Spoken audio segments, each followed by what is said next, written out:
ರಾಮ ಮತ್ತು ಸೀತೆ ದೂರ ಆಗೋದಕ್ಕೆ ವಿಷ್ಣುಗೆ ಸಿಕ್ಕ ಶಾಪನೇ ಕಾರಣ ಆಯ್ತಾ?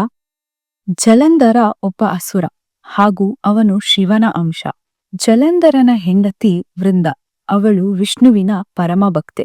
ಜಲಂಧರ ಯಾವುದೇ ಯುದ್ಧಕ್ಕೆ ಹೋದಾಗಲೂ ಕೂಡ ವೃಂದ ತನ್ನ ಗಂಡನ ಆಯಸ್ಸು ಹಾಗೂ ತನ್ನ ಸುಮಂಗಲಿತನಕ್ಕಾಗಿ ಅವನು ಹಿಂತಿರುಗಿ ಬರುವವರೆಗೂ ದೇವರ ಮುಂದೆ ಕೂತು ಪ್ರಾರ್ಥನೆ ಹಾಗೂ ಭಕ್ತಿಯಿಂದ ಪೂಜೆ ಮಾಡುತ್ತಿದ್ದಳು.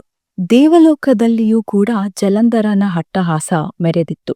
ಶಿವನು ಜಲಂಧರನನ್ನು ಸಂಹರಿಸಲು ಎಷ್ಟೇ ಪ್ರಯತ್ನ ಮಾಡಿದರೂ ಅವನನ್ನು ಸೋಲಿಸಲು ಆಗುತ್ತಿರಲಿಲ್ಲ.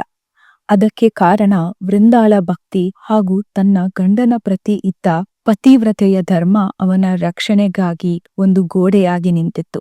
ಶಿವ ಮತ್ತು ವಿಷ್ಣು ಜಲಂಧರನನ್ನು ಸಂಹರಿಸಲು ಒಂದು ಉಪಾಯ ಮಾಡಿದರು. ಜಲಂಧರ ಶಿವನ ಜೊತೆ ಯುದ್ಧ ಮಾಡುತ್ತಿರುವ ಸಮಯದಲ್ಲಿ ವಿಷ್ಣು ಜಲಂಧರನ ರೂಪದಲ್ಲಿ ವೃಂದಾಳ ಮುಂದೆ ಬಂದು ನಿಂತರು. ಅದನ್ನು ತಿಳಿಯದ ವೃಂದ ಪೂಜೆಯಿಂದ ಎದ್ದು ಬಂದು ವಿಷ್ಣುವಿನ ಹಣೆಗೆ ತಿಲಕವನ್ನು ಹಾಕಿದಳು. ವೃಂದಾಳ ಪೂಜೆ ಅರ್ಧಕ್ಕೆ ಮುರಿದು ಹೋಯಿತು. ಇದೇ ಕಾರಣಕ್ಕೆ ಜಲಂಧರನ ಶಕ್ತಿಯೂ ಕೂಡ ಕಮ್ಮಿಯಾಯಿತು. ಅದೇ ಸಮಯದಲ್ಲಿ ಶಿವ ಜಲಂಧರನ ಸಂಹಾರವನ್ನು ಮಾಡಿದರು. ಇದನ್ನು ತಿಳಿದ ವೃಂದ ಕೋಪಗೊಂಡು ತನ್ನ ಆರಾಧ್ಯ ವಿಷ್ಣುವಿಗೆ 2 ಶಾಪವನ್ನು ನೀಡಿದಳು.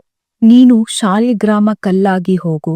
ಮತ್ತೊಂದು ಶಾಪ, ನೀನು ಕೂಡ ನಿನ್ನ ಹೆಂಡತಿಯಿಂದ ದೂರ ಆಗುವಂತೆ ಆಗಲಿ ಅಂತ ಶಾಪ ನೀಡಿದಳು.